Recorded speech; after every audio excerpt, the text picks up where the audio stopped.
Graças a Deus. Bom, estamos aqui, já estamos chegando, estou pensando, hoje, né, estamos aí 40 dias praticamente, né, 42, 43 dias do final do ano, né, pouco tempo. Estamos também já indo para a parte final da nossa lição desse trimestre. Hoje teremos a lição 9, né, 8, perdão, lição 8, desculpa, lição 8, profecias messiânicas. No final a gente vai dar alguns anúncios aqui relativos ao NPC. Semana que vem a gente vai ter uma live bastante interessante sobre guerra cultural. Guerra cultural.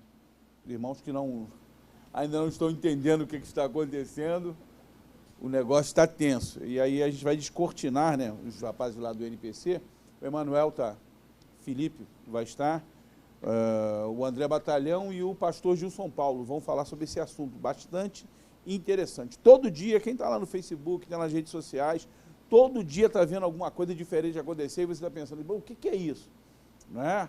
Parece que é um movimento orquestrado, e realmente é mesmo. Tem método, como eu digo, tem método. Então eles vão falar um pouquinho sobre guerra cultural. Dia 24 agora, na próxima quarta-feira, tá bom? Então os nossos internautas aí fiquem atentos quanto a isso, e a lição de hoje será ministrada pelo nosso querido pastor Ricardo Silva, a quem eu peço que recebam com muita alegria, com muito amor no coração, né? Vamos orar pelo pastor Ricardo.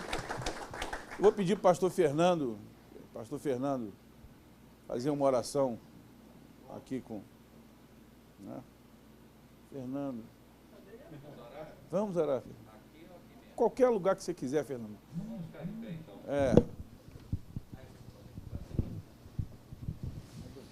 Bendito Deus, nós queremos nesta noite sermos gratos a Ti por essa grande oportunidade que Tu nos concede. Estamos aqui na Tua casa para aprendermos no Teu templo e sermos edificados. Nós Te pedimos que a bênção do Senhor venha sobre o Teu servo que irá ministrar essa aula, que seja para todos nós, de bênção, de edificação, de conhecimento contínuo a respeito de Jesus, a quem nós cremos e amamos. Abençoa-nos, Senhor, nesta noite, que o nosso coração seja qual uma terra fértil a receber a boa palavra, a boa semente. Em nome de Jesus. Amém. Amém, Jesus. Glória a Deus. Lá em cima o livro para anunciar no final.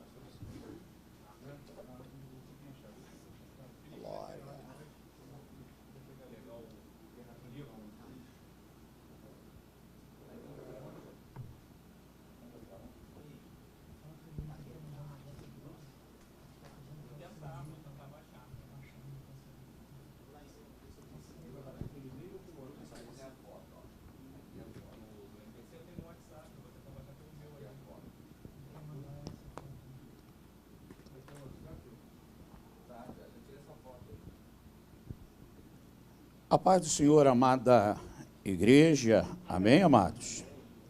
Meus queridos, vamos iniciar a nossa aula de hoje, a nossa 8ª lição, que nos falará sobre profecias messiânicas, ok?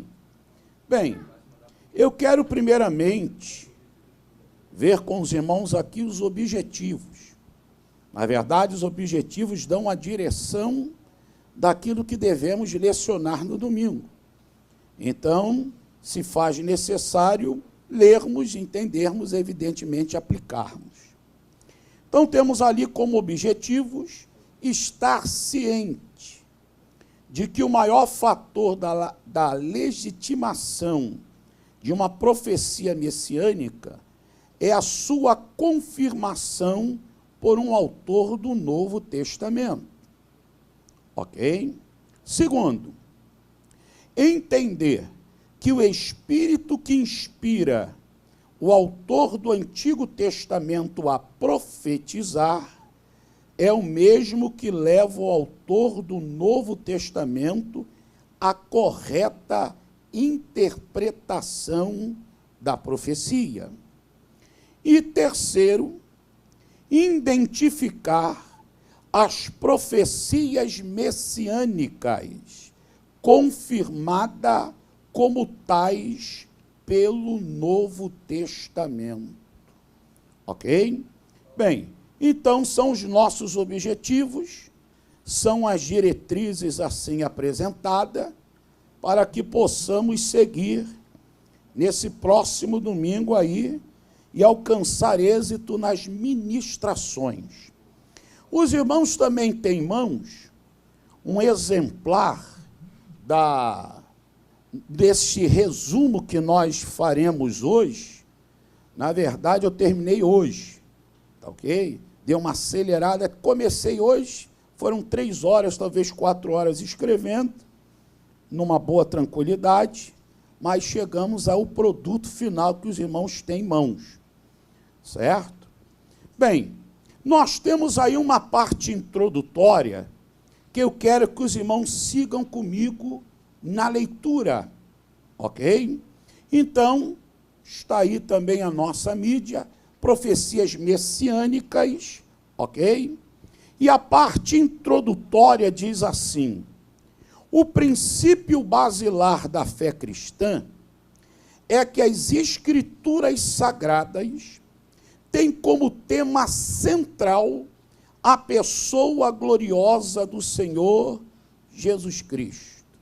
Quem nunca falou, quem nunca ouviu a expressão Jesus é o tema das escrituras sagradas?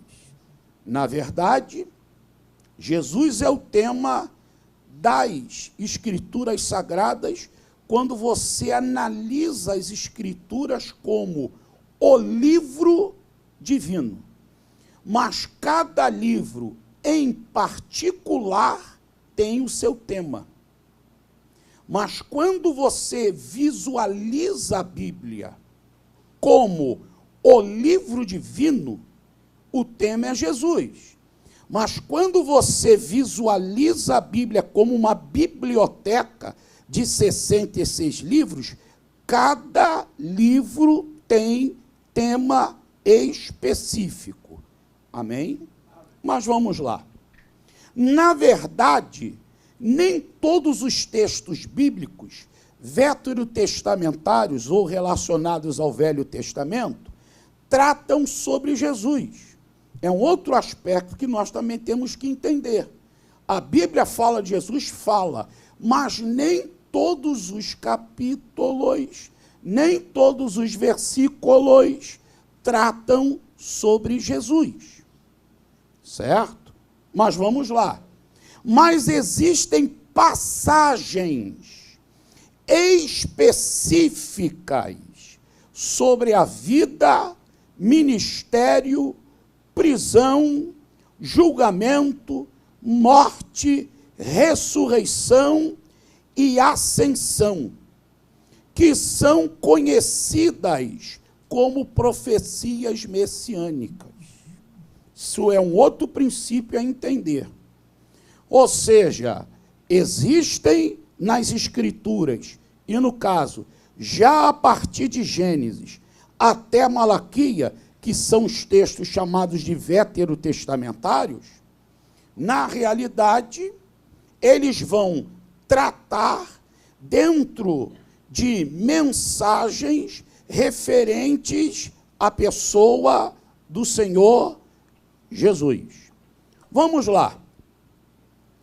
As profecias messiânicas estão divididas entre a primeira vinda de Cristo, já ocorrida, para salvar a todos que creem na sua obra vicária.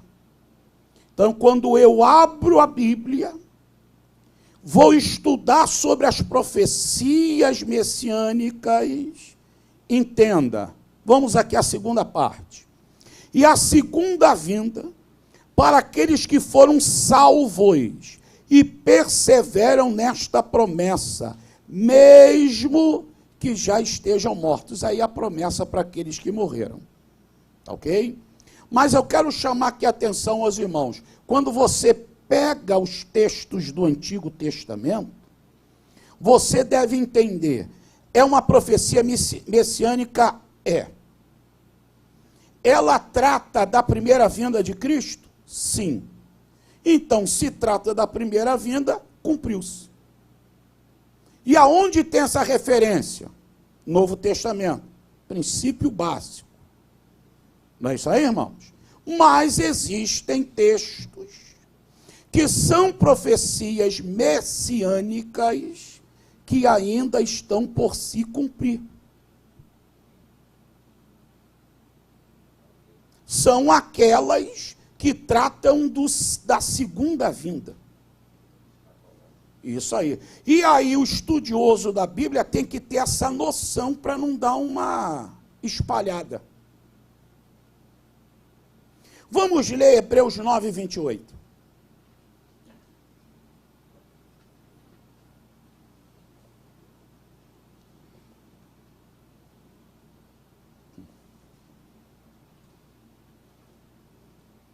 Quem achar pode ler. Bem, deixa eu ler então, né? Melhor, né?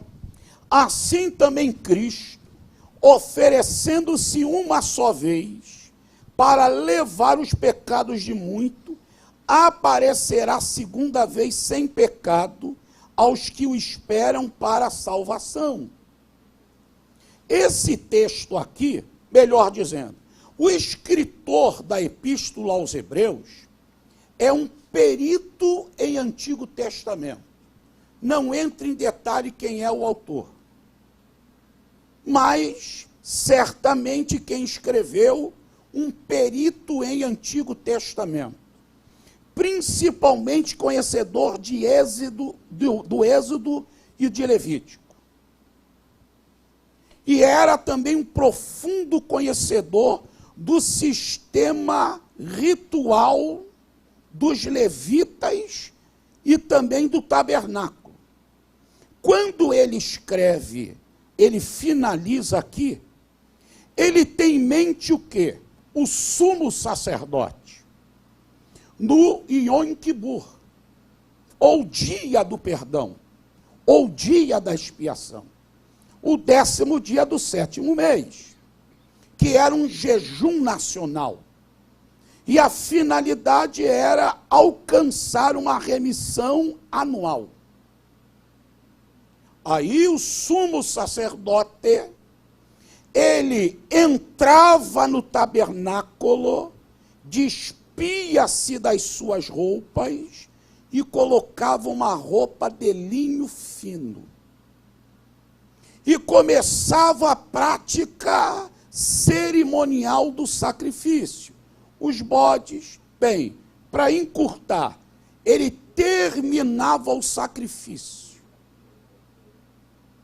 Depois, ao término do sacrifício, ele retornava, olha só, para entender o que o autor está falando aqui, ele retornava ao tabernáculo, despia-se daquele linho branco e colocava a sua roupa e aparecia diante do povo, sinalizando que Deus havia aceito o seu sacrifício. O autor de Hebreus aplica isso a Jesus. Jesus é o nosso sumo sacerdote. Então, como o sumo sacerdote ia ao tabernáculo, despia-se da sua roupa e colocava uma roupa de linho branco, fala de Jesus, que despiu-se da sua glória, vestiu a humanidade perfeita na figura do linho branco. Depois o sumo sacerdote fazia o sacrifício. Jesus, ao humanizar-se, também praticou o sacrifício. Depois o sacerdote voltava para o tabernáculo, tirava a roupa branca, colocava a sua roupa e se apresentava. Aí vem o autor de Hebreus, nessa figura apresenta Jesus, aquele que também retorna, mas antes de retornar, vem se despir da sua roupa branca ou da sua humanidade perfeita. Ok? E um dia, como sumo sacerdote, ele aparecia para o povo, um dia Jesus também aparecerá. Então, aqui em figuras, ele trata tanto da primeira como da segunda vinda. Na primeira, vem para promover a salvação, e na segunda ele vem para aqueles que foram alcançados. Então, irmão, observa que quando a gente fala de profecia bíblica, é bom dizer, existem profecias diretas ou diretamente ditas, e tem aquelas que são em figuras. E o estudioso da Bíblia precisa entender isso. Mas vamos lá. Vamos agora voltar aqui à apostila.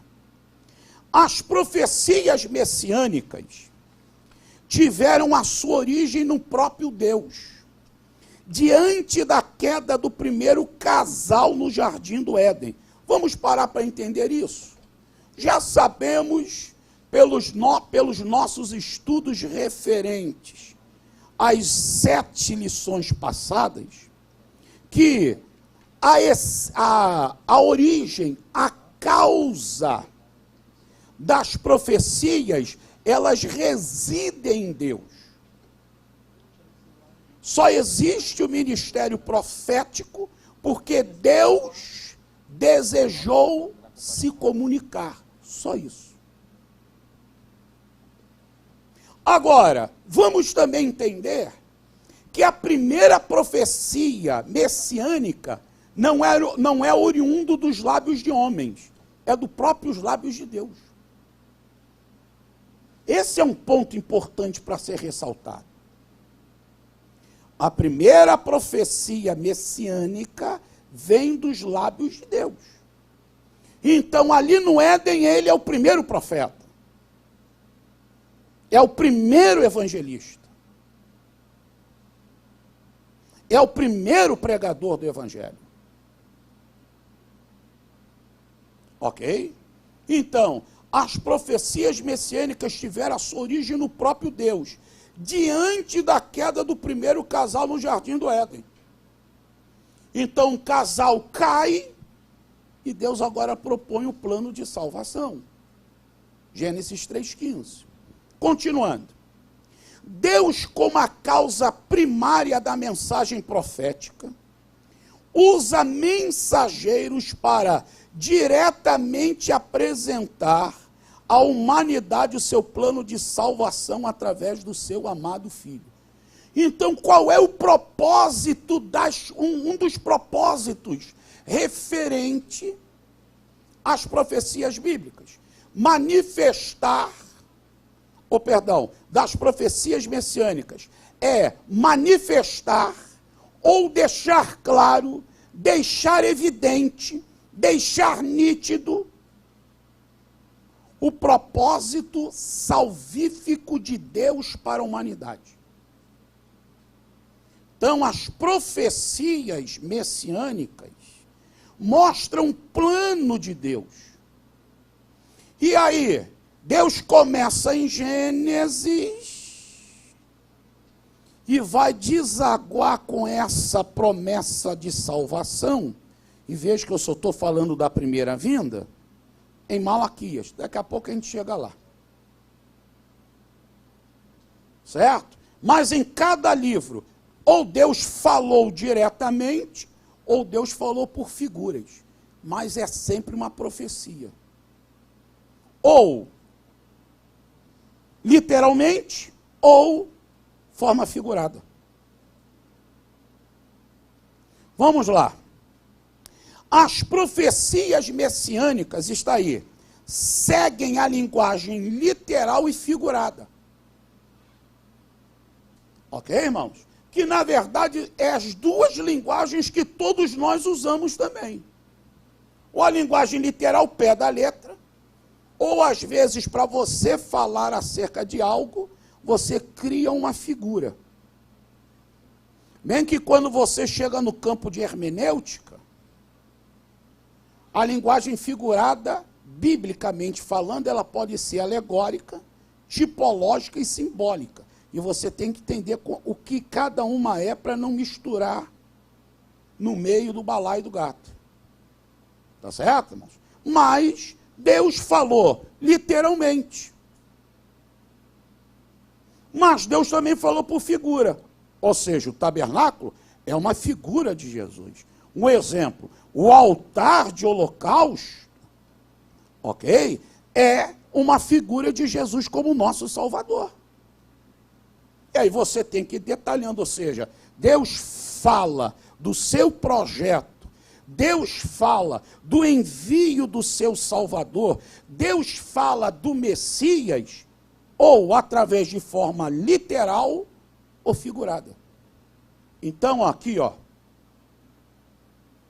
é cheia a Bíblia. Vamos continuar. As profecias messiânicas seguem a linguagem literal e figurada. Segundo Jefferson Magno, no livro As Grandes Defesas do Cristianismo, que infelizmente já não se vende mais, tá ok? Segundo ele, existem 400 profecias sobre o Messias no Antigo Testamento, olha só. Existe também um apologista, a gente tem que entender a diferença de apologista para polemista, né, irmão? Apologista defende a igreja diante de governos. Polemista defende a igreja diante de heresias. É diferente. Então, às vezes, apologista, tem que entender, apologista e polemista é a diferença de um do outro. Tá ok? Então, vamos lá. Segundo um grande apologista, Joseph McDowell, escrevendo alguns dos seus livros, ele disse que existem 300 profecias messiânicas referentes à primeira vinda de Cristo. Tá certo? Bem, se um diz que é 400, outros 300, tudo bem. O importante é que a Bíblia fala. Tá certo, irmãos? Bem, continuando. A última profecia messiânica encontra-se no escrito do profeta Malaquias, que é Malaquias 4:2. Então, qual é a primeira profecia messiânica? Gênesis 3:15. Qual é a última profecia messiânica? Malaquias 4:2. Pronto. Então, isso é um resumão, mas é interessante que a gente faça essa reflexão. Vamos lá. A importância das profecias messiânicas. Nunca se esquecer, uma aula, ela não é fácil, como também não é difícil. Mas o professor tem que tornar ela fácil para os seus alunos. Se o professor não entende, não espera que os alunos entendam. Ok, irmãos? E outro detalhe, não existe assunto que eu exauri. Existem assuntos que eu vi por uma óptica. Mas se eu for por outra óptica, é muita coisa. Então alguém pega assim, rapaz, daqui vou destroçar com ela, é meio difícil. Então a gente tem que tomar esse cuidado. Sempre podemos conhecer mais sobre um assunto, mesmo aquele que a gente domine mais, ou tem um domínio a mais sobre aquilo. Vamos lá. A importância das profecias messiânicas. A profecia está fundamentada no desejo divino de comunicar. Vamos parar aí. Existem pelo menos 2 palavras no latim para comunicação, né? Mas uma é interessante, que é a palavra comunicare, que significa tornar comum. Então, o que é a comunicação? É quando eu desejo tornar um assunto privativo comum. Quando eu desejo tornar um assunto acessível a todos. Então, o que são as profecias? O desejo de Deus se comunicar. O desejo de Deus trazer um consenso, uma compreensão comum das suas verdades a todos os homens.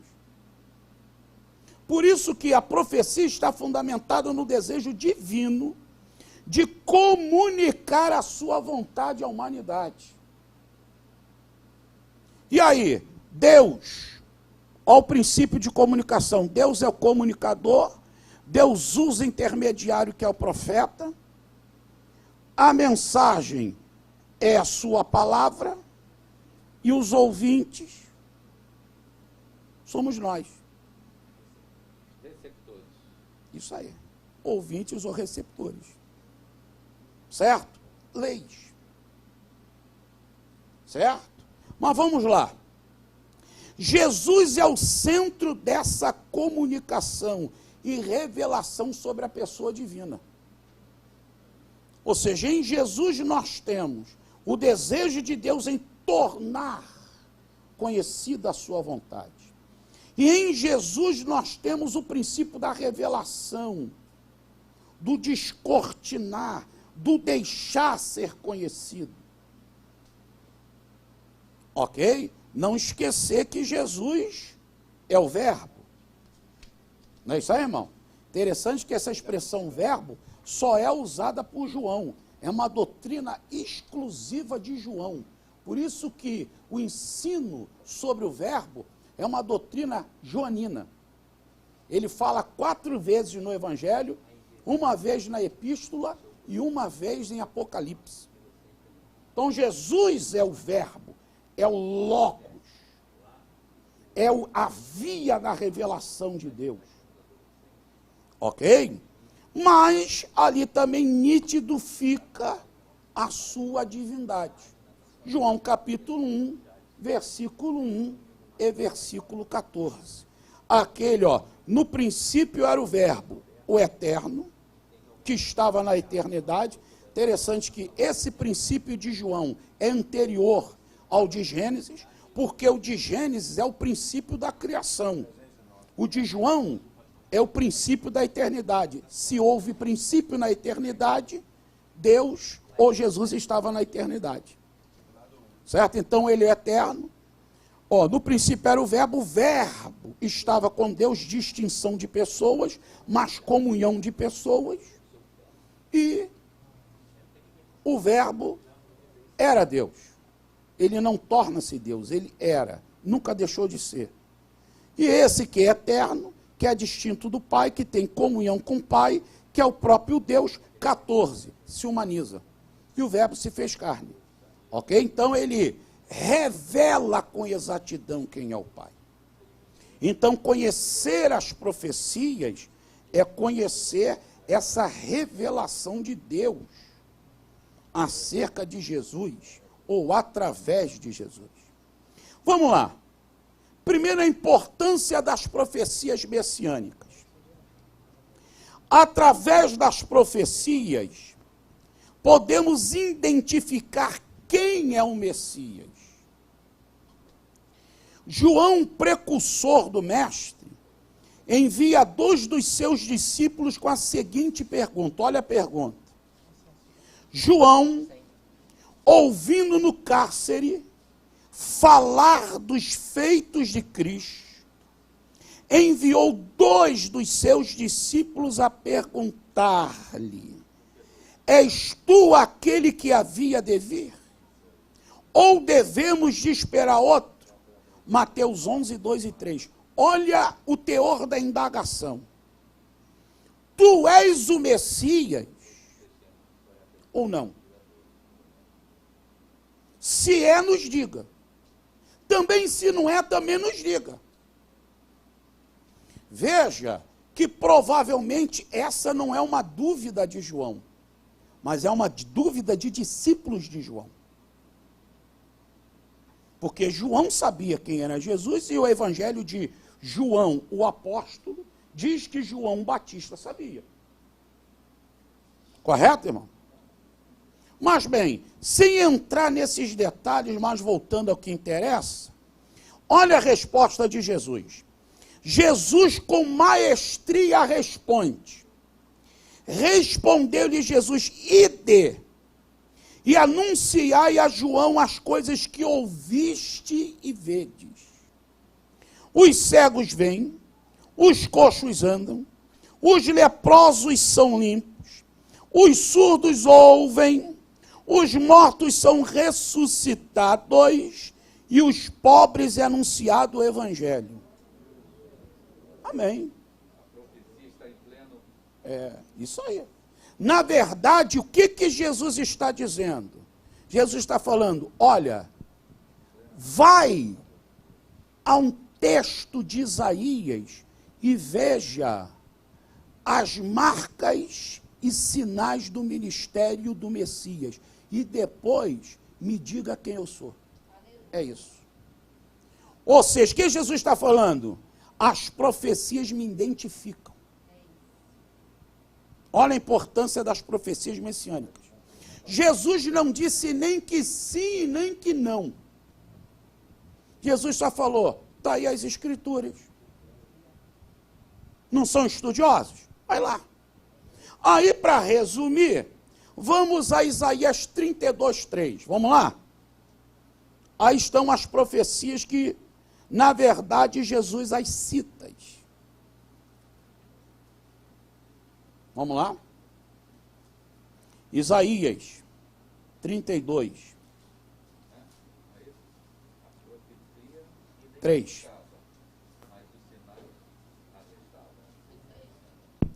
Vamos lá, 32:3.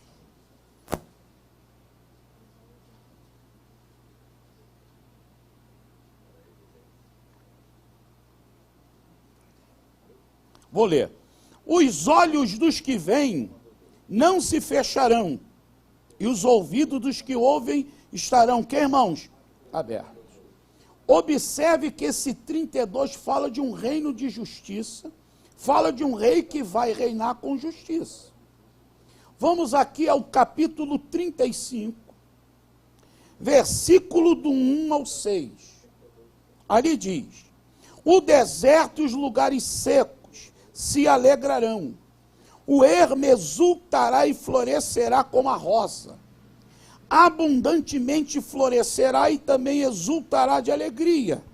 E romperá em cânticos. A glória do Líbano se lhe deu. A excelência do Carmelo e Saron. Eles verão a glória do Senhor, a excelência do nosso Deus. 3. Fortalecei as mãos fracas. Firmai os joelhos tremendos. Dizei aos turbados de corações esforçai-vos, não temais, o vosso Deus virá com vingança, com recompensa divina, ele virá e vos salvará. Então os olhos dos cegos se abrirão, os ouvidos dos surdos se desimpedirão, então os coxos saltarão como o cervo, a língua dos mudos cantarão, as águas arrebentarão no deserto e ribeiros no ermo. Aí, pronto. Então veja, as profecias, elas identificam quem é Jesus. Certo? Jesus não precisou nem dizer que sim e nem que não. Certo? Ele apenas recorreu às profecias. Está aí. Quer saber quem eu sou? Está aí. Então, uma das evidências que Jesus é o Messias são os milagres que ocorreriam no exercício do seu ministério, profetizado já no Antigo Testamento, nesse caso aqui que vimos pelo profeta Isaías. Vamos aqui, uma segunda importância das profecias messiânicas. A profecia promove fé em Jesus. Primeiro identificou Jesus? É ele mesmo, não é? É ele. Certo? Não se esquecer que, segundo Jefferson Magno, 400. Segundo Joseph McDowell, 300.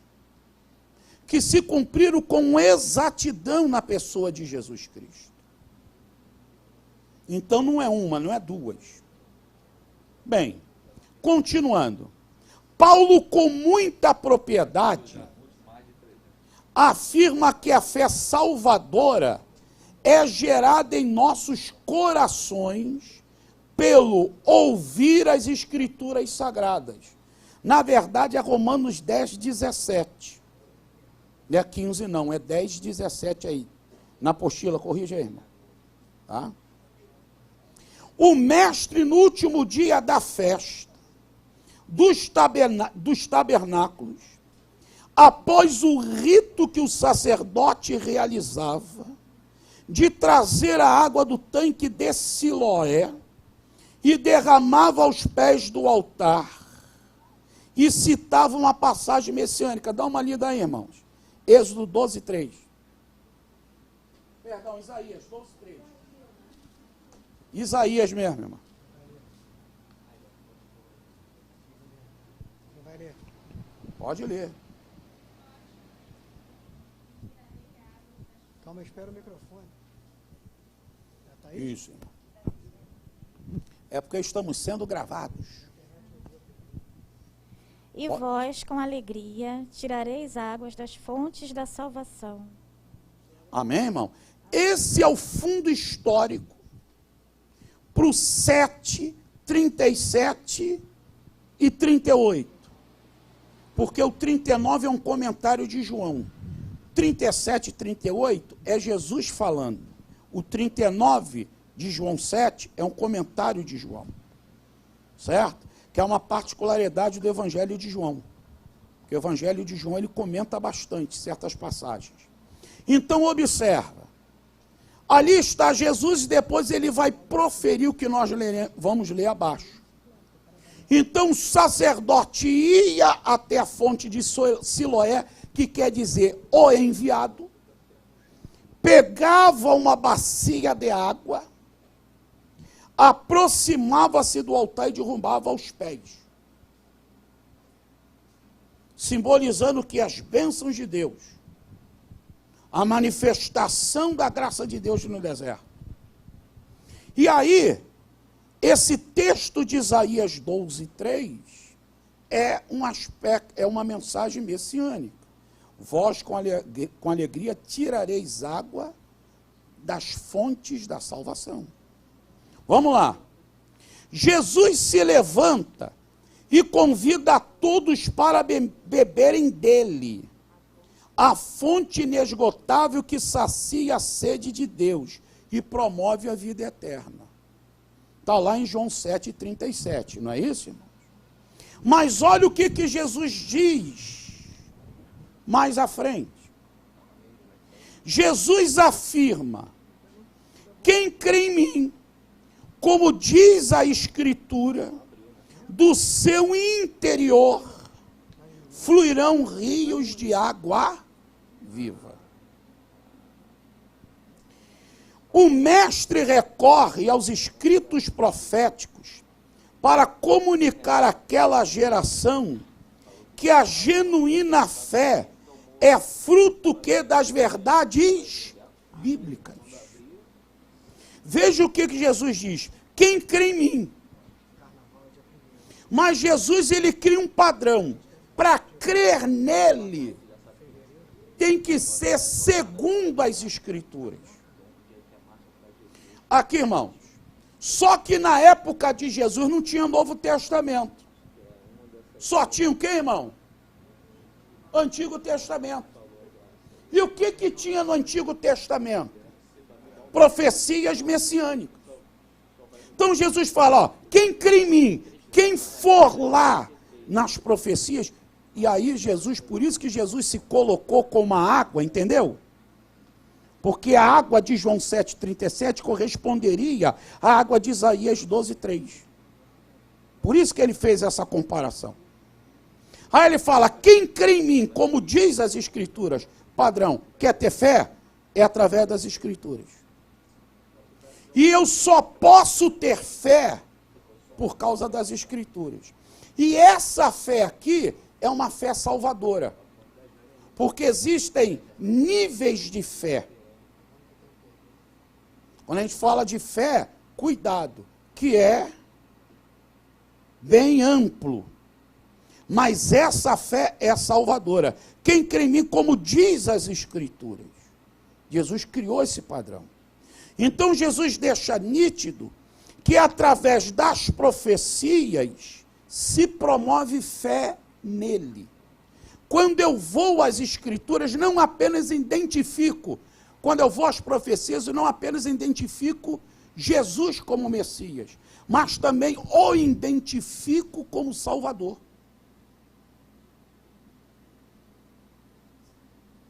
Certo? Porque ela me levará a entender Jesus como Salvador. Bem, vamos aqui, dar uma lida em João 5,39, 46 e 47 do mesmo livro e capítulo. Então, quem achar, só levantar sua mãozinha, o irmão levará o microfone até o meu amado ou a minha amada, e assim o irmão lerá com bastante força.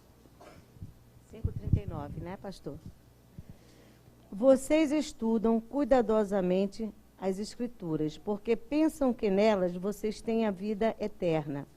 E são as Escrituras que testemunham a meu respeito. Continuo?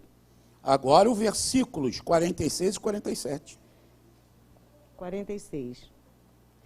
Se vocês crescem em Moisés, creriam em mim, pois ele escreveu a meu respeito. Visto, porém, que não creem no que ele escreveu, como crerão no que eu digo? Ok, irmãos? O que Jesus está falando a judeus? Certo? Veja, na época, esquece Novo Testamento. Provavelmente a primeira obra escrita no Novo Testamento vai surgir para o ano 47 e 48, que é a Epístola de Tiago. Não é evangelho, é epístola. Ok? Então, na época de Jesus, só o Antigo Testamento. Então, quando Jesus falou, examinai as Escrituras, ele faz menção diretamente ao quê, pastor? Ao Antigo Testamento e a profecias. Aí Jesus manda examinar, que é muito mais do que ler, né, irmão? Ler é percorrer os olhos sobre o que está escrito. Examinar é matutar, é fixar, é gravar, é meditar, é analisar. Examinar. Se aprofunda, meu filho. Não fica no rasinho não, tá? Depois Jesus diz, por quê? Aí ele fala de duas bênçãos. A vida eterna e o conhecimento acerca dele. E embaixo Jesus faz referência a Moisés, e aqui a referência não é a pessoa exclusiva de Moisés, mas aos escritos de Moisés. E Jesus deixa claro que nos escritos de Moisés se fala dele.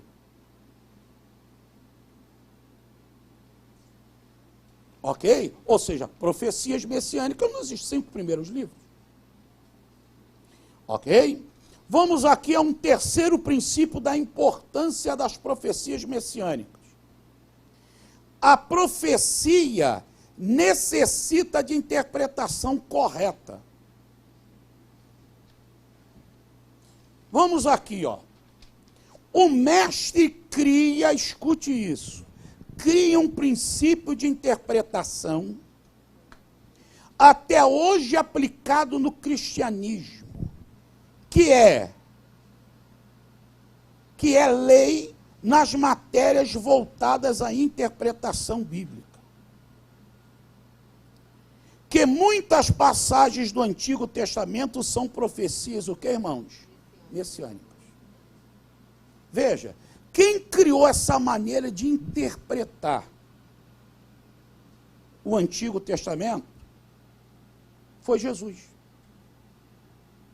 Porque Jesus fez muitas citações a textos no Antigo Testamento que, na verdade, falavam dele. Aí ele fez essa ponte. Está vendo essa profecia? Sou eu aqui. Então, é um princípio que até hoje, nas chamadas matérias de interpretação bíblica, que é a hermenêutica, que é a exegese, se tem como pedra basilar. certo? Mas quem criou? Jesus. Interessante que essa maneira de ir ao Antigo Testamento e depois voltar ao Novo Testamento e ver o cumprimento dela, é uma tática de evangelização de judeu. Por isso que Mateus faz muita referência ao Antigo Testamento, dizendo que se cumpriu em Jesus.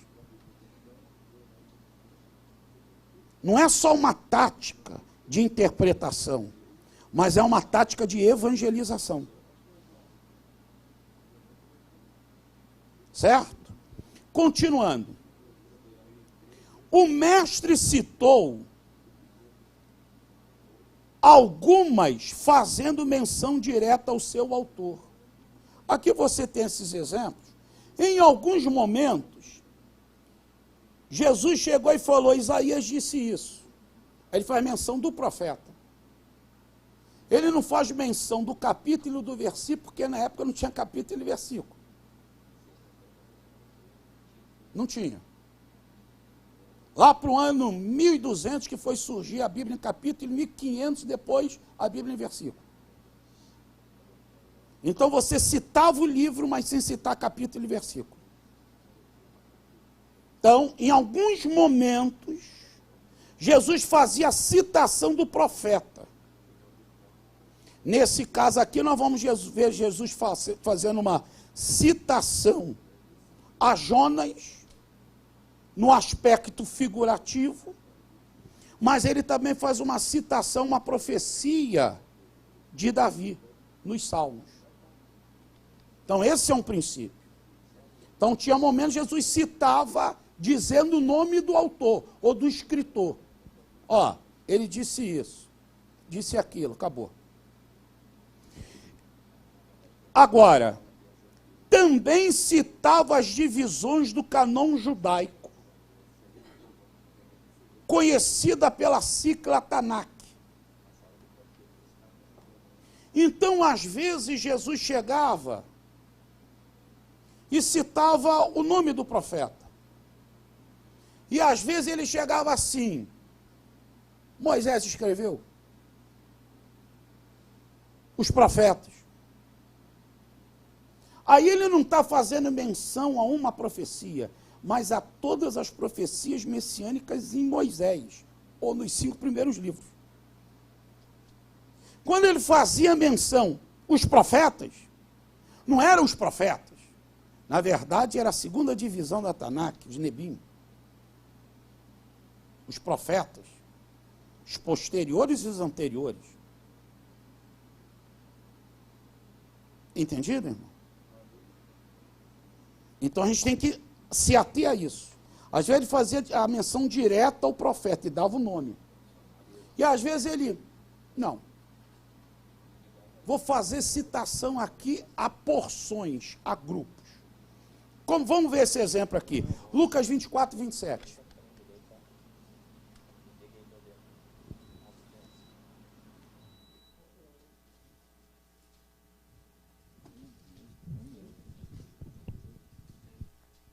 Pode ler, irmão. E só esperando aí, ó, o abençoado está chegando cheio de gás. Quem é?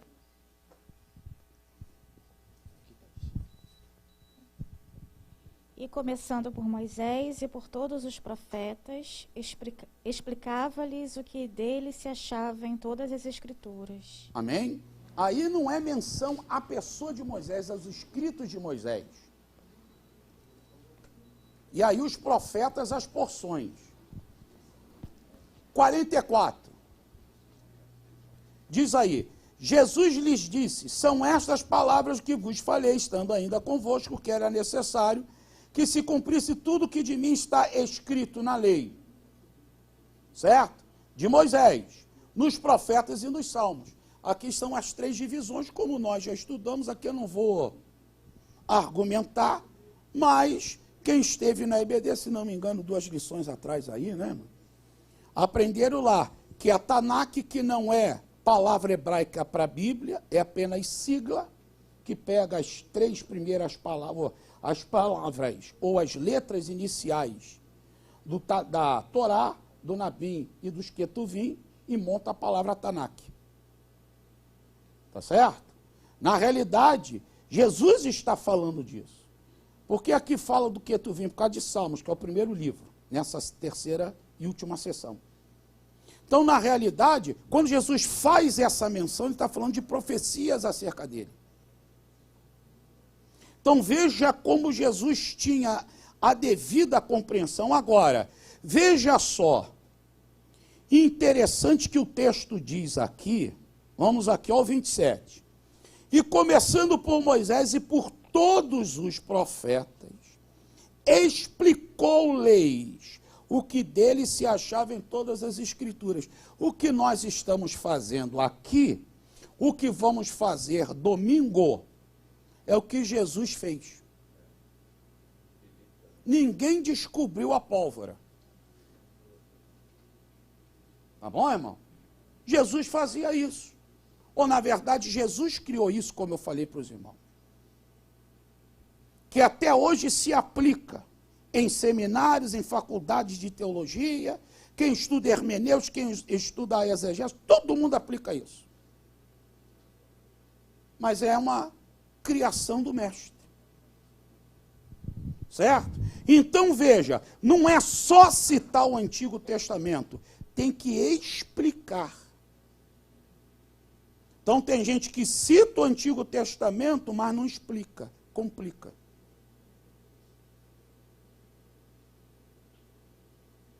Vamos lá. A sua argumentação sempre tinha origem nas escrituras sagradas, acerca de qualquer assunto. Qualquer assunto que vinha, Jesus colocava a Bíblia na frente. Lembra-se acerca do assunto do divórcio. Jesus colocava a Bíblia. O papo de Jesus era a Bíblia. Vinha alguém, bababá, toma aqui, velho, Bíblia, tá bom para você? Vai. Não me chateia mais, não. Não é isso, irmão? Vamos lá, continuando. Ó, de qualquer assunto, citava, explicava e aplicava. Esse é um princípio. Jesus citava o texto, explicava, porque tem gente que adora citar muito texto da Bíblia e não explica nenhum do texto que ele citou. E às vezes ele cita texto que choca um com o outro. Porque você tem que citar texto que se encaixem. Aí o cara, 10 versículos, cara, caramba, que mente é essa?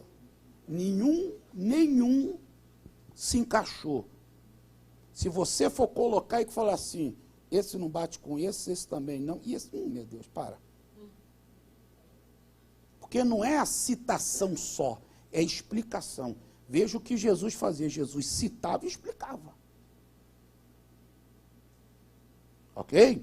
Então, veja lá, Jesus citava, explicava e aplicava.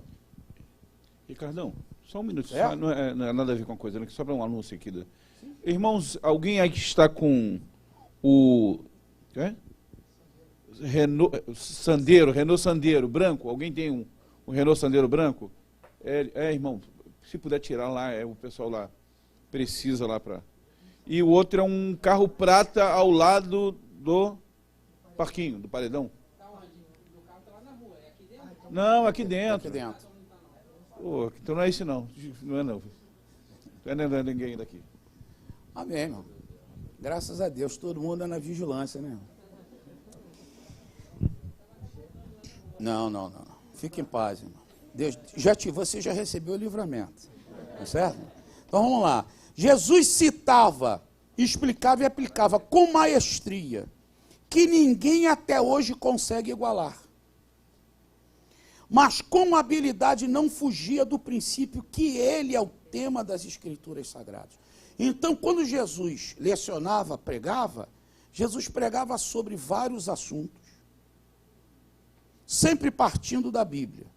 Mas, quando chegava para dizer quem ele é, ele também não fugia da Bíblia. Não, está aqui. Eu sou esse daqui que está na Bíblia. Certo, irmãos? Bem, um quarto princípio da importância, vamos aí. Os escritores do Novo Testamento apelam às profecias cumpridas em Jesus. Certo? Olha lá. Os escritores, mestres e pregadores da igreja primitiva aprenderam com Cristo a irem ao Antigo Testamento e visualizar na vida de Cristo o seu cumprimento. Então, irmãos, vamos lá. Evangelhos, epístolas, Apocalipse, está tudo ali. Interessante que o Apocalipse é o livro que mais cita o Antigo Testamento, né? Também é o último livro da Bíblia. Para entender Apocalipse, tem que entender toda a Bíblia, né? Aí tem gente que quer entender Apocalipse, nunca leu a Bíblia, então não tem jeito. É como você pegar um livro de 13 capítulos e ler o 13º capítulo final. E os 12 anteriores não li, então você não entende nada da história. Né? Mas vamos lá. Então, isso é um princípio. Que os autores do que nós chamamos de Novo Testamento mantiveram. Aí temos, assim em muitos momentos, para produzir fé salvadora no coração dos seus ouvintes, faziam referência a profecias sobre Jesus. Aí você tem alguns exemplos aí, e o Novo Testamento está cheio. Se você quiser usar, tem esses daí. Se quiser colocar mais, fique à vontade. Tá ok? É o que não falta. Tá certo? Mas é um quarto princípio fundamental da importância das profecias messiânicas. A profecia messiânica identifica Jesus, a profecia promove fé em Jesus, a profecia necessita de interpretação correta, e os escritores do Novo Testamento apelam às profecias cumpridas em Jesus. Pronto. A partir daí, agora nós temos o que, irmãos? Um mar de profecias messiânicas para mergulhar. Ou não é verdade? Certo? Então vamos ver, quem é Jesus segundo as Escrituras bíblicas? Vamos lá, irmão. Vamos aqui a Isaías 9, 1, 7. Só para a gente chegar aqui, aí nós vamos aprender, pelo menos em 3 relatos proféticos, uma verdade essencial. Qual a verdade essencial? Das 2 naturezas de Jesus. Ok? Essa doutrina das 2 naturezas de Jesus, historicamente é chamada de doutrina hipostase, ou a ousia, que é a doutrina das 2 naturezas de Jesus. Bem, aí você chega aqui em Isaías 9, 1 a 7. Vou rapidamente. Primeiramente, versículo 1. Trata do ministério de Jesus, ou o início do ministério de Jesus na Galileia. Certo? A Galileia, na época, era um dos 7 distritos da antiga Palestina. Certo? E aí você tem cumprimento lá em Mateus, mas está aí, vamos lá.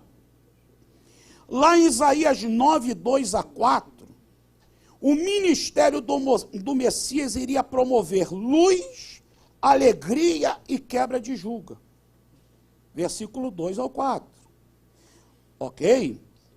Bem, no versículo 6, você tem a expressão, porque um menino nos nasceu e um filho se nos deu. Aqui nós temos as 2 naturezas de Jesus. Então, essa profecia fala das 2 naturezas de Jesus. Primeiro, como menino ele nasce, humanidade. E como filho ele é dado, divindade. Ok? Então, estamos visualizando essa profecia. Na passagem de Isaías 9:6, temos 8 revelações sobre Jesus. Vamos lá. Menino, fala da sua humanidade. Filho, sua divindade. Principato, fala da sua realeza. E depois, maravilhoso, conselheiro, bem que no texto original não tem vírgula, é maravilhoso conselheiro, mas algumas vêm vírgula. Mas vamos lá. Maravilhoso conselheiro, Deus forte, Pai da eternidade, príncipe da paz. 8 revelações sobre Jesus aqui. Ok?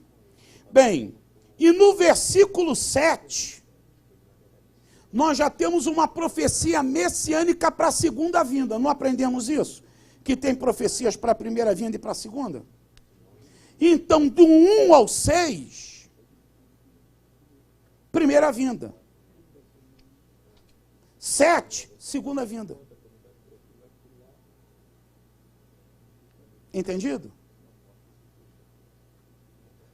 Então vamos lá. Aqui é um texto fundamental para mostrar a profecia sobre as duas naturezas de Jesus. Jeremias 23. Jeremias 23, 5 e 6. Diz aí, ó. Vem dias, diz o Senhor, em que levantarei a Davi um renovo justo, um rei que reinará e prosperará e praticará o juízo e a justiça na terra. Nos seus dias Judá será salvo e Israel habitará seguro. Este será o seu nome com que o nomearão, Senhor, nossa justiça. Aqui está o quê? Vamos aprender algumas coisas aqui nessa profecia sobre Jesus. Por isso que às vezes tem profecias que só dizem uma coisa sobre Jesus. E tem textos que falam 2, 3, 4 verdades sobre Jesus. Então não é falar, sabe esse texto fala disso? Tem mais coisa. É só estudar direitinho. Então vamos lá aqui, ó. Primeiro, como homem, levantarei a Davi um renovo justo. Certo?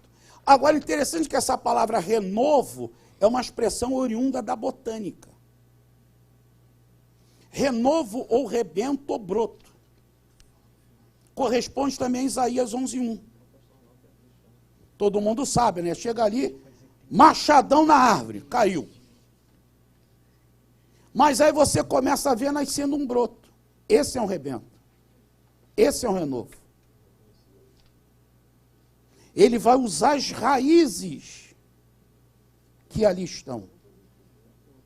Ele vai trazer novamente vida onde houve morte. Aí o Senhor já está falando o quê? Que houve um período que o trono de Davi foi o quê, irmãos? Cortado em Zedequias. Mas vem um que vai dar agora o renovo, a vida. É isso aí. Tá ok, irmãos? Então, ó, levantarei a Davi um renovo justo à humanidade. E como Deus, ó, como Deus, ele é chamado de um Senhor nossa justiça. Jeová de Sitqueno. Interessante. Ok? Aí estão a humanidade e a divindade de Jesus. Mas não para só por aí, veja. Se fala de um descendente de Davi. Porque o texto diz, levantarei a Davi um renovo. Fala que a segunda vinda, que ele vem para ser rei, literalmente, na segunda vinda, o seu reino será marcado por prosperidade, juízo e justiça. É que eu falei, você tem texto profético que fala da primeira vinda e da segunda vinda. E você tem que ter a noção de distinção. Senão você faz um balaio de gato. Continuando aí, ó. Aí fala de promessas. Qual a promessa? Tá certo? Você diz aí, no 6, Judá é salvo e Israel habita em segurança. Então, promessas que virão através desse Messias, salvação e segurança. Certo? Vamos ainda mais uma profecia que fala das duas naturezas de Jesus. Miqueias 5:2.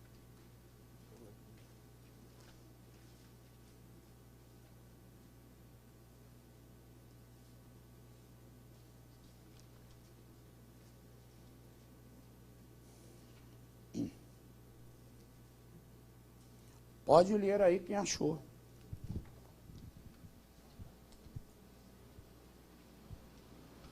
Bem, Deixa eu ir lá. Ah, já chegou. Pode ler, meu irmão. Mas tu, Belém Efrata, embora pequena entre os clãs de Judá, de ti virá para mim aquele que será o governante sobre Israel.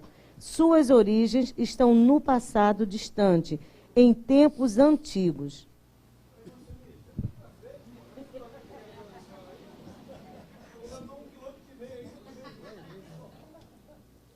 Tá queimando bem, né? Quem daria aquela versão Novo Mundo da Escritura que ela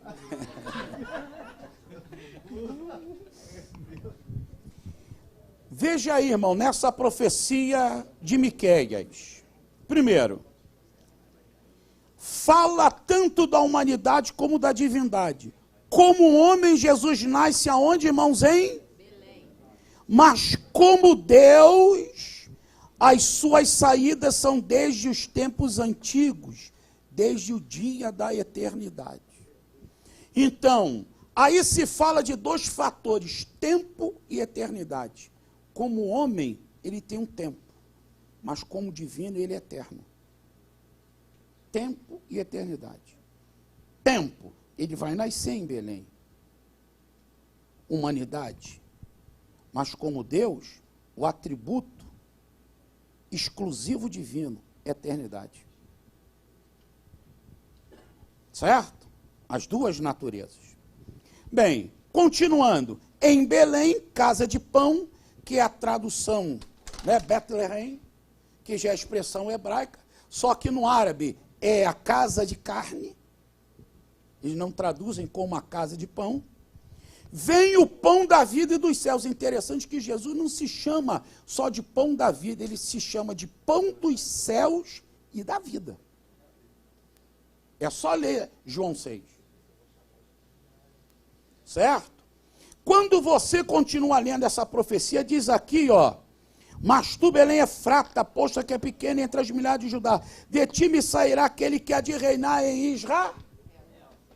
Rei. Se você ainda continuar pegando aqui, ó, fala de Judá. E fala de rei.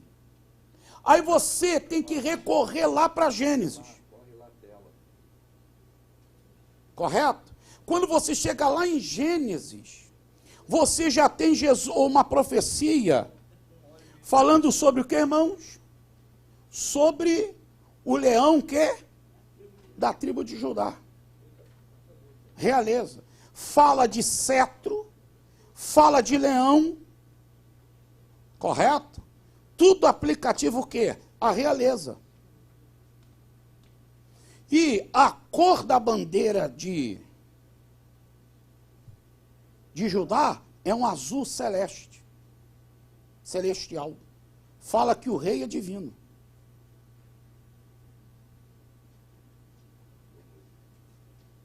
A tradução Judá é louvor. Fala daquele que é digno de louvor. Então, se você se debruçar sobre uma profecia, acabou a aula. Entendeu? Então vamos lá.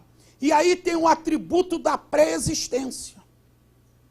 Ou seja, o que o texto está querendo só? Ele vai nascer em Belém de Efrata. Mas ele é pré-existente. Antes de existir qualquer coisa, ele já existia. Porque, ó, está aqui, ó, desde os dias da eternidade. Certo? Então está aí.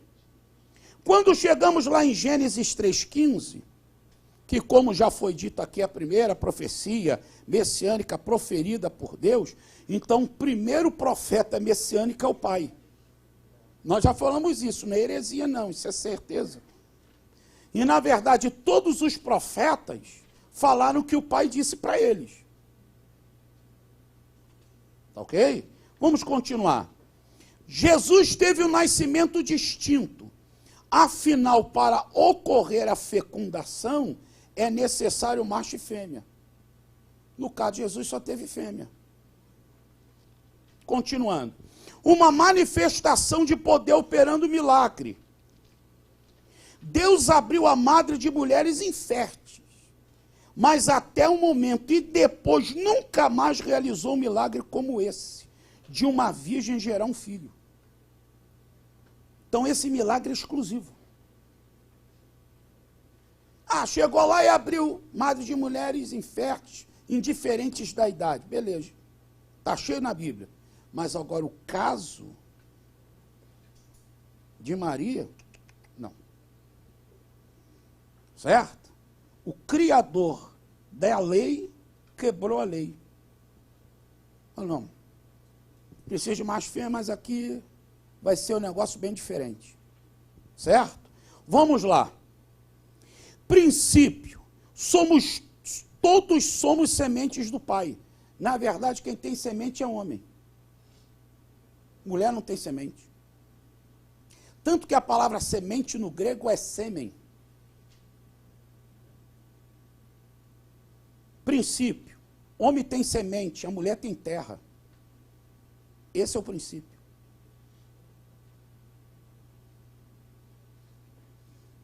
Certo? Está vendo a distinção aqui? Quando fala semente da mulher, o Senhor já está falando, ó, vai ser exclusiva a mulher. É como se Deus falando assim, vou tirar fora o homem. E vai ser aqui a mulher, só. Aí nós vamos mais à frente, e nós temos a profecia de Isaías 7,14, que vai falar o que, irmãos? De virgem. Aí lá em Mateus 1,18, que é interessante, o papo do anjo é com José e Mateus. E em Lucas é o papo de Gabriel, o anjo, com Maria. São dois papos diferentes. Que a gente não pode confundir. Tem crente que acha a mesma coisa, mas não é. Um é visão e o outro é sonho, o sonho de José. E no caso de Maria, não, é uma visão nítida que ela teve e ali o anjo bateu aquele papão com ela. São duas situações diferentes. A de Maria é antes, porque ela não estava grávida. Mas já no caso de José, ela já estava grávida. A gente tem que observar essa distinção no texto. Só que em ambos os textos se afirma que ela era grávida, ou que ela era virgem. Certo? Aí a gente tem que parar para pensar o seguinte. O conceito de virgem.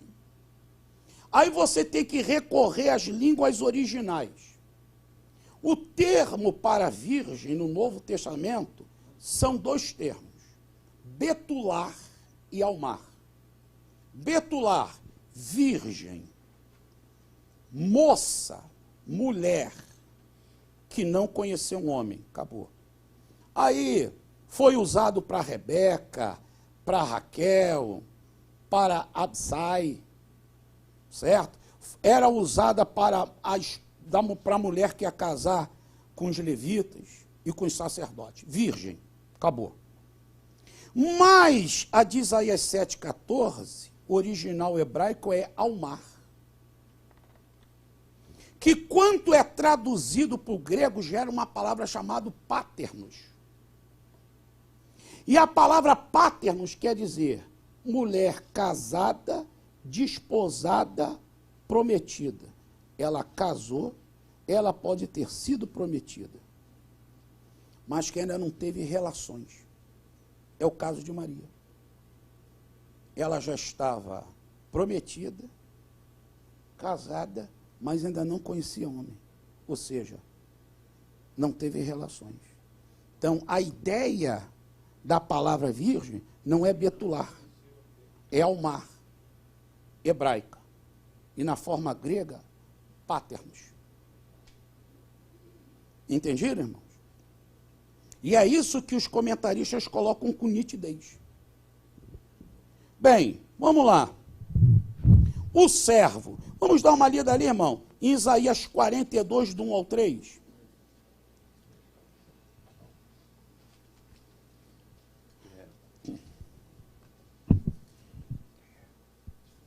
Isaías 42, do 1 ao 3. Quem achar, manifeste-se. Já cansou? Já cansou, é? Vou deixar aqui com ela no microfone. Pode ler, minha irmã. Eis o meu servo, a quem sustento, o meu escolhido, em quem tenho prazer, porém nele o meu espírito, e ele trará justiça às nações. Continua, pastor? Até o 3. Até o 3, né? Não gritará, nem clamará, nem erguerá a voz nas ruas, não quebrará o caniço rachado, e não apagará o pavio fumegante. Com fidelidade fará justiça. Amém. Veja bem, irmãos, quando nós nos deparamos diante da expressão servo em Isaías, nós precisamos tomar cuidado. Em certas passagens, o servo pode estar sendo aplicado à pessoa de Jesus, como é o caso do 42. Em alguns casos, em Isaías, o termo servo é aplicado à nação de Israel, não a Jesus, à nação de Israel. É o caso do 49. Entendido? São distintos.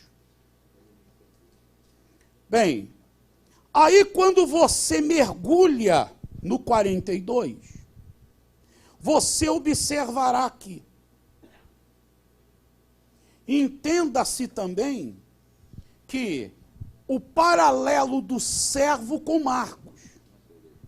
Porque, irmãos, tudo aquilo que nós estudamos, Jesus é o rei em Mateus, o servo em Marcos, o homem perfeito em Lucas, o divino em João, tudo tem as profecias messiânicas. Não foi um achado deles, ou uma criação deles. Eles só seguiram o que estava no texto canônico. Então, aqui apresenta Jesus ao servo. Então vamos ver aqui, ó. Primeiro, aqui você tem 7 marcas referente a um Messias. Primeiro, ele é servo. Então, o Messias é servo, não é senhor. Ele vem para servir.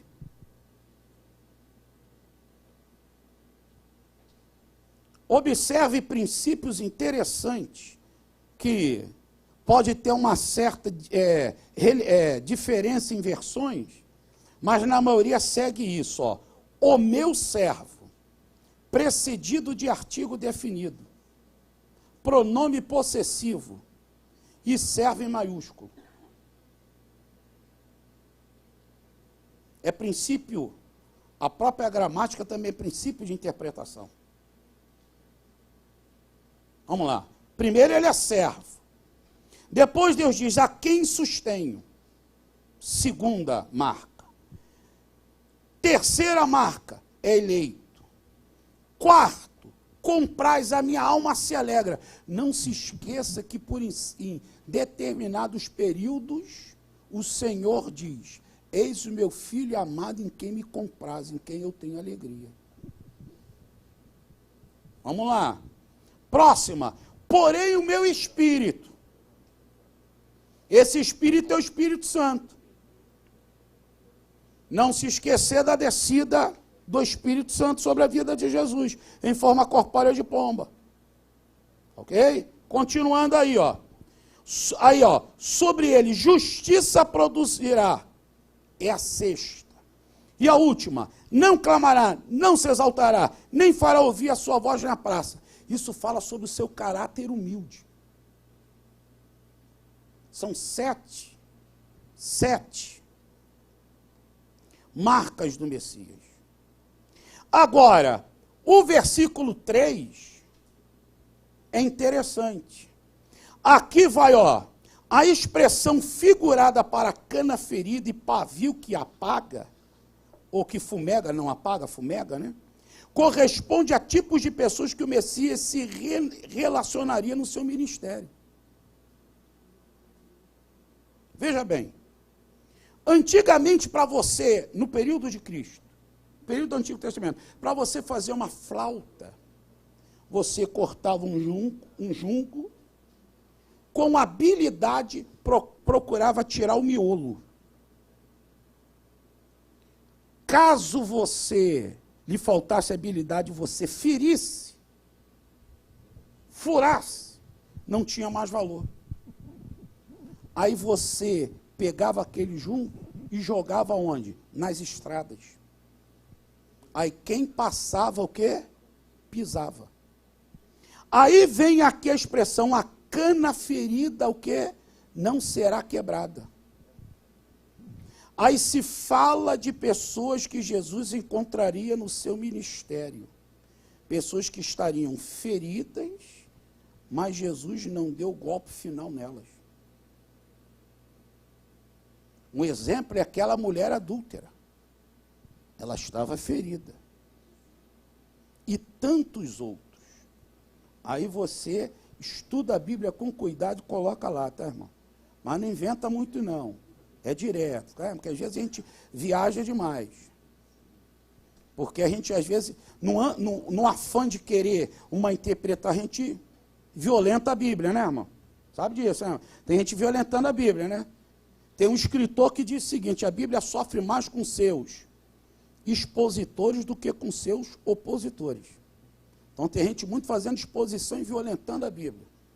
Costumo dizer que tem um momento, pastor, que Paulo deve olhar assim e falar assim, meu Deus, chama o médico, vou parada cardíaca aqui, vou morrer. Tem momentos, chama o Lucas, tem momento que o Espírito Santo fica assim, ó. Não, para. Ficou já feio. Mas vamos lá. Agora, e o pavio? Candeeiro, cheio de azeite, pavio de algodão. Seca-se o azeite, pavio vai queimando, vai fumegando. E se você não correr e colocar azeite, aí se fala de pessoas esgotadas que Jesus encontraria.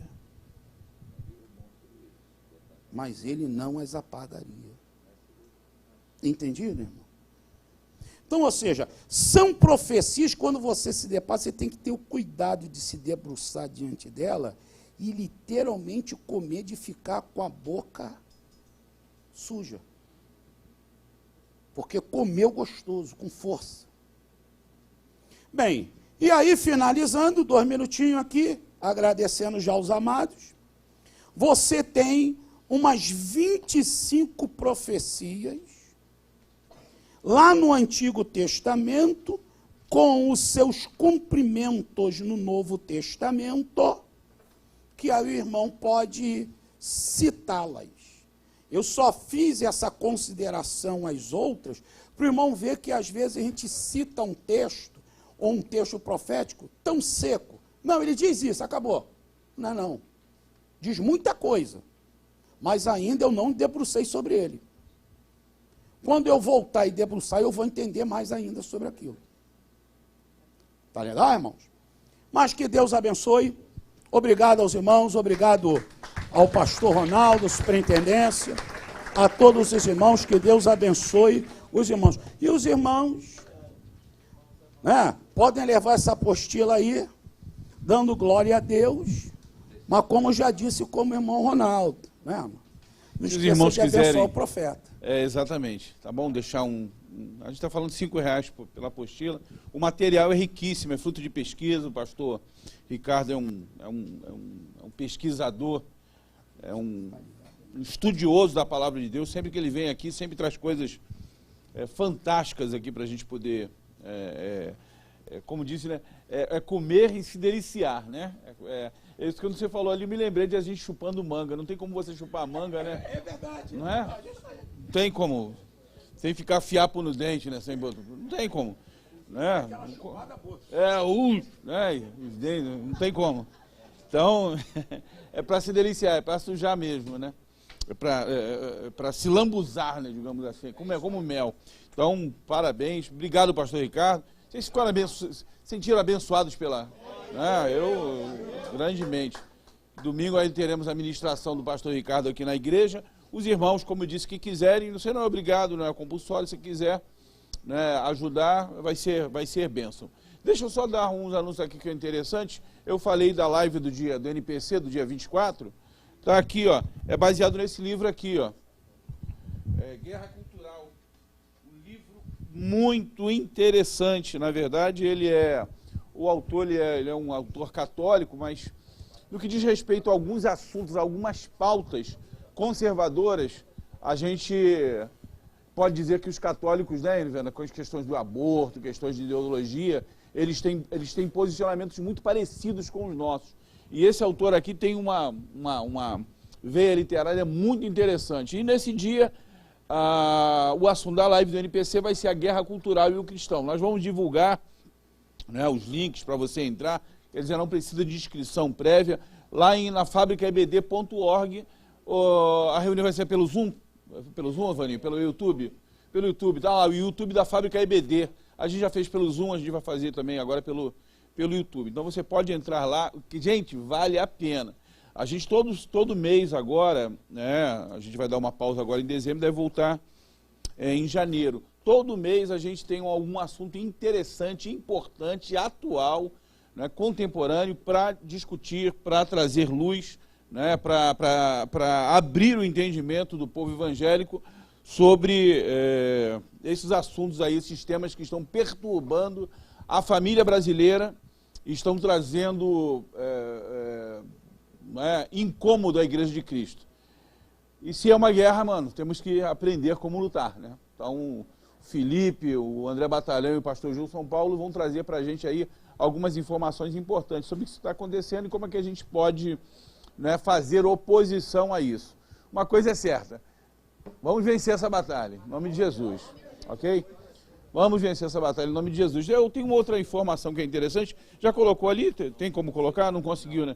Fernando, ele não conseguiu, mas o Felipe vai passar no link nos grupos da Bereana, um livro bastante interessante, do nosso pastor Carlos Queiroz. Carlos Queiroz é um colaborador da fábrica, é o superintendente da Escola Bíblica Dominical da DVEC do Moca, né, de São Paulo.